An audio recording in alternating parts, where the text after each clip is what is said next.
FUELPAK FP3 iOS Installation Guide.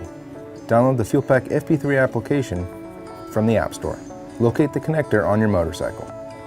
Identify the 6-pin HD LAN connector and plug in the FUELPAK device.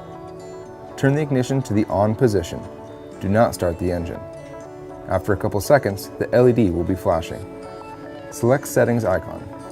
Select Bluetooth under the Settings menu. Turn on the Bluetooth and connect. Ensure the Bluetooth toggle switch is in the on position. Then select the device label VIN ending with the last 6 digits of your motorcycle's VIN number. Connected will appear on the right side once the device has successfully paired with the FUELPAK FP3. Start the FUELPAK FP3 app. Confirm connectivity. Ensure the Bluetooth is connected and your device has an active internet connection.